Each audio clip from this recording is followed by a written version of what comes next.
क्या नाम पड़ेगा आपका? अरविंद कुमार निगम। कहाँ घर है आपका? हाटा के निवासी हैं। थाना कौन सा है आपका? गगहा, जिला? गोरखपुर। क्या समस्या है आपकी? समस्या हमारी यही है जी कि हम एक हाटा में ज़मीन बैनामा लिए हैं जी 2010 का, दिनेश प्रताप चंद का। जी तो वो नाले के बगल में ज़मीन है जी और जब भी मैं उसको साफ़ सफाई चाहे नींव खदने जाता हूँ जी तो एक भगवान दास पुत्र वासुदेव जी। हैं, राहुल पुत्र भगवान दास जी और ओमकार पुत्र वासुदेव जी और काजू पुत्र भगवान दास। जी। ये लोग क्या करते हैं, विवाद पर उतर जाते हैं हमारे, जी। ठीक है। जी। हमसे कहते हैं कि यहाँ कत्ल कर दूंगा, मार दूंगा और ये तुम्हारी ज़मीन नहीं है, हमारी ज़मीन है। तो इस चीज़ की सूचना आप कभी पुलिस प्रशासन को दिया आपने? कई बारी हमने दे चुका है, यहाँ से तहसील तक, जिला तक दे चुका है मैं। हाँ, तो ज़मीन जो आप खरीदे उसकी पैमाइश वगैरह हुई आपके पक्ष में? पैमाइश हुई, अधिकारी आए 3-3 4-4 बार, तहसीलदार साहब आए, नायब साहब आए, कानगो साहब आए, लेखपाल साहब आए, पुलिस फोर्स आई।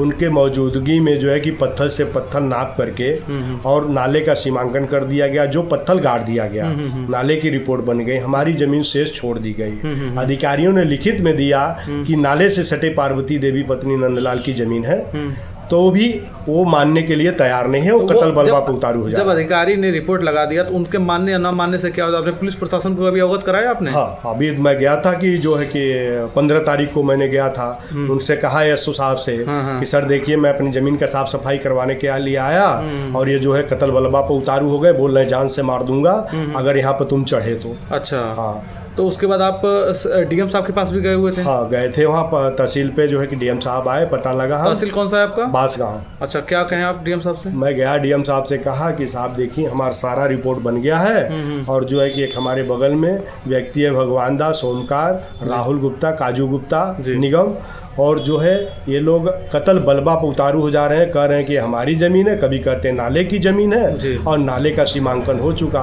उन्होंने कप्तान साहब को दे दिया। कप्तान साहब से कहे भाई जब सभी अधिकारी लिखित में दे दिए कि पार्वती देवी पत्नी नंदलाल की ज़मीन जो है कि नाले से सटे है, तो ये जब मकान बना लिया है तो इसको विरोध करने का कोई मतलब नहीं बनता है। उसके बाद कहे कि हमको शाम तक रिपोर्ट चाहिए, गगहा थाना के प्रभारी से कहे कि हमको शाम तक इसका रिपोर्ट चाहिए। शाम तक रिपोर्ट नहीं मिला।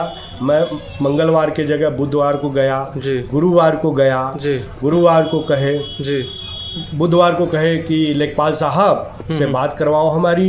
हमने लेखपाल साहब से बात करवाया। लेखपाल साहब से कहे कि एक काम करो, जो जमीन चिन्हित किए हो, जो पत्थर गाड़े हो, हमको मौके पर चल के दिखाओ। उसके बाद क्या हुआ, फिर दूसरे दिन एसओ साहब थे ही नहीं, कहीं चले गए थे। लेखपाल साहब को हमने फ़ोन किया कि साहब क्या हुआ, आप आए नहीं? तो बोले कि ऐसा है कि एसओ साहब है नहीं और मैं आ गया हाटा से जो है कि, और आज काम नहीं होगा। कल भी मैं इंतजार किया तो भी नहीं कुछ हुआ।